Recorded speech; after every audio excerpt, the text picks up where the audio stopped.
Bon bah voilà les amis, du coup on quitte l'hôtel et également la ville de Géraud.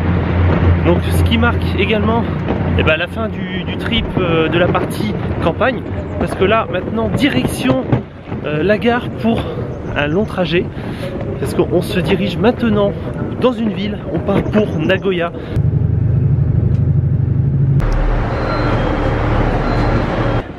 Enfin arrivé à Nagoya, donc la direction l'hôtel, on va au moins déposer les valises.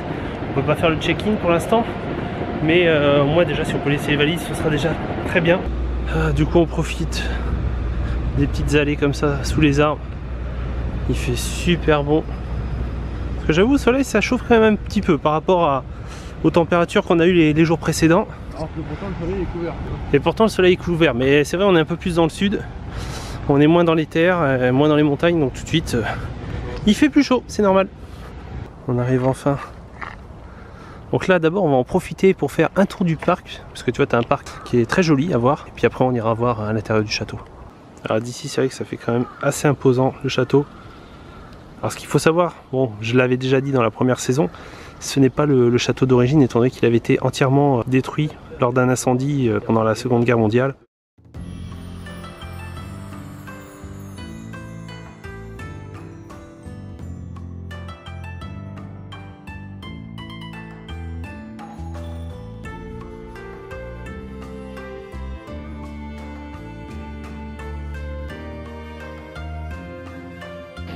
Bon, bah, pas de chance. Du coup, on peut pas visiter le château. C'est fermé. Apparemment, il doit être sûrement en travaux, visiblement. Détruit par les bombardements de la guerre de 1945, le palais principal Honmaru du château de Nagoya a pu être reconstruit grâce aux plans et aux archives d'origine. Ce qui nous permet aujourd'hui de redécouvrir le palais avec la même splendeur qu'il y a 400 ans. Parmi ces espaces, le pavillon Jorakuden, où le shogun Tokugawa Iemitsu avait l'habitude de séjourner durant ses voyages. Allez, on continue l'exploration au niveau du quartier de Otsuganan. Du coup, on est parti voir le temple, bien entendu. Et GPS nous a encore fait passer par derrière. On surnomme aussi le temple aux pigeons parce que tu as des pigeons partout. Hein, t'as plein de pigeons. En 1612, en raison de nombreuses inondations, Tokugawa Ieyasu fait déplacer le temple vers l'emplacement qu'il occupe encore actuellement. C'est dans les années 1820, une grande partie du temple fut détruite lors d'un incendie. Il faudra attendre les années 70 pour que le temple soit reconstruit. Il abrite aujourd'hui une grande collection de livres dont près de 15 000 œuvres classiques japonaises et chinoises et la plus ancienne copie manuscrite du Kojiki, un recueil de mythes sur l'origine du Japon. Les Shotengai, ce sont de grandes allées commerçantes remplies de boutiques de vêtements, de chaussures, mais aussi de petits bars et restaurants où passer de bons moments entre amis. Allez, ça part sur les brochettes hot dog. C'est bon? Pareil que l'autre ou mieux? Mieux?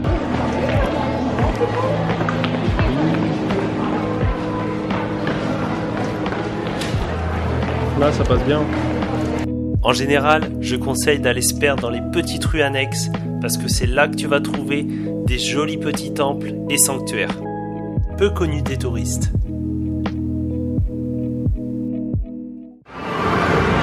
Allez, petit tour dans un game center.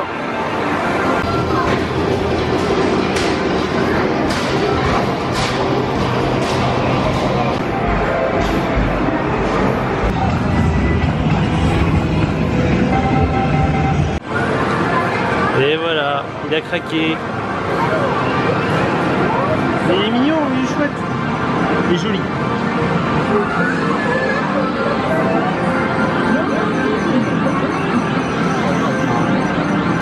Oh oh oh. Et voilà. Et voilà, c'est tout. Bien joué. Voilà, encore un truc qui va m'encombrer. Encore un truc qui va remplir ton sac. Bon bah voilà, notre chambre pour les 2 prochaines nuits. Voilà, c'est un petit dortoir en fait de 5 lits. Je me suis mis là, Fabrice au-dessus, Tu vois, on va être bien. Du coup, on a pris une bonne douche. Et là, direction le quartier de Sakae. Voilà, Sakae avec la tour de Nagoya. Et la patinoire, ah bah qui vient enfin de s'allumer. Et je sais pas si tu reconnais là, mais c'est mon repère ça. Mon repère de soirée que je vais aller voir tout de suite. Je passais toutes les soirées pendant la première saison. J'adorais venir ici, c'est vrai que c'était pas mal. Alors soit je me mettais aux jeux Focaccia, ou soit je me mettais au Pachinko. Pachinko est stop. A few moments later. Bon, du coup, là on a fait du pachinko et slot, on a fait du slot. Fabrice a voulu jouer. Et bah, le souci, c'est que il a autant de choses que moi à l'UFO Focaccia. On va se réconforter. Je vais lui payer un petit Curios. Coco. Ah bah, il est obligé de payer, j'ai plus d'argent. Vu qu'il a plus d'argent, il s'est complètement dépouillé. Voilà, il est ruiné, il est à la rue. Voilà, tu peux même pas payer à Lovotel à une jolie japonaise si tu en croises une ce soir. Oh, j'ai la carte bleue. Ah, t'as la carte bleue, tu vas payer alors. Allez, bah du coup, voilà, c'est parti pour un bon curry. Donc là, je l'ai pris juste au niveau 1, tu vois, j'ai pas voulu prendre un truc épicé. J'ai fait vraiment très soft. Donc là, j'ai pris au chicken, tout simple. Et toi, tu l'as pris quoi? Tu l'as pris au poulet ou au bœuf du coup? Au bœuf? Voilà, en bœuf tonkatsu. Voilà, bah allez, bon appétit. Tadakimasu. Ça passe bien. Ah, il est bon en plus, moi j'aime bien.